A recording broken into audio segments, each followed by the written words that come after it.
Dans cette vidéo, nous allons aborder le phénomène physico-chimique que nous trouvons dans les pâtes poussées, à savoir la fermentation.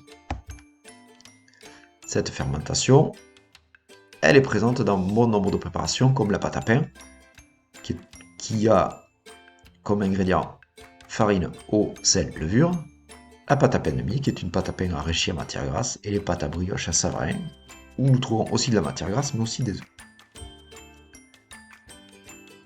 Les trois ingrédients indispensables pour avoir une fermentation sont la farine, l'eau et les levures. La farine, elle, contient des protéines, et notamment des gliadines et des gluténines.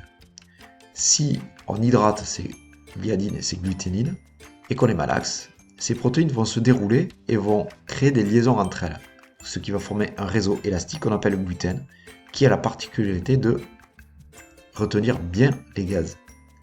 Il faut savoir que toutes les farines n'ont pas un taux de gliadine et de protéines, de gliadine et de gluténine assez important. Donc la farine de blé et de seigle est dite panifiable, tandis que les farines de blé noir, pois chiches et maïs qui sont pauvres en gluten seront difficilement panifiables. Pour cela, il va falloir les enrichir avec une farine de blé. Dans la farine, nous avons aussi un autre composant qui s'appelle l'amidon. Cet amidon est composé d'amylose, d'amylopectine, donc des grandes chaînes, mais aussi d'un enzyme qu'on appelle l'amylase. Cette amylase, en contact avec l'eau, va couper ces longues chaînes d'amylose et d'amylopectine en chaînes beaucoup plus courtes et vont donner du maltose et du glucose. Troisième ingrédient, les levures. Les levures sont des micro-organismes vivants. La levure de boulanger s'appelle Saccharomyces cerevisiae. Quand elle est en situation d'anaérobie stricte, c'est-à-dire qu'elle n'a plus d'oxygène à disposition, elles vont consommer du glucose pour survivre. Et en consommant du glucose, comme on le voit dans le schéma ici, glucose plus levure est égal à production de CO2, plus production d'alcool, plus énergie. Elles ont la particularité d'avoir aussi un enzyme très intéressant qui s'appelle la maltase, qui va découper le maltose en deux glucoses. Donc, dans notre cas, si l'amylase a coupé notre chaîne d'amylopectine et d'amylase en petites molécules, s'il y a suffisamment de maltose, les micro-organismes vont pouvoir les utiliser avec la maltase. Les autres ingrédients que l'on trouve généralement dans les pâtes poussées. Le sucre.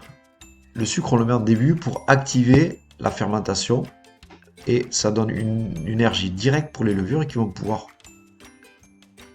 se mettre entre guillemets au travail beaucoup plus vite. On aura aussi du sel. Il est uniquement là présent pour le goût. Les matières grasses vont amener du moelleux, de l'arôme, de la couleur et du goût.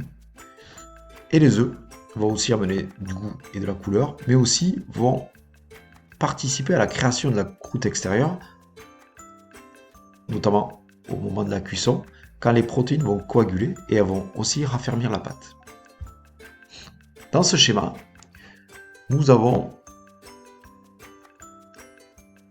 le principe donc de la fermentation. On voit ici que notre réseau va former une croûte, et cette croûte est élastique parce que le gluten est élastique. Donc nos levures, symbolisées ici, vont consommer du glucose. Ce glucose va donner du CO2, va donner aussi de l'alcool, et ce CO2, étant donné qu'il va venir contre cette paroi élastique, va permettre un gonflement de notre pâte.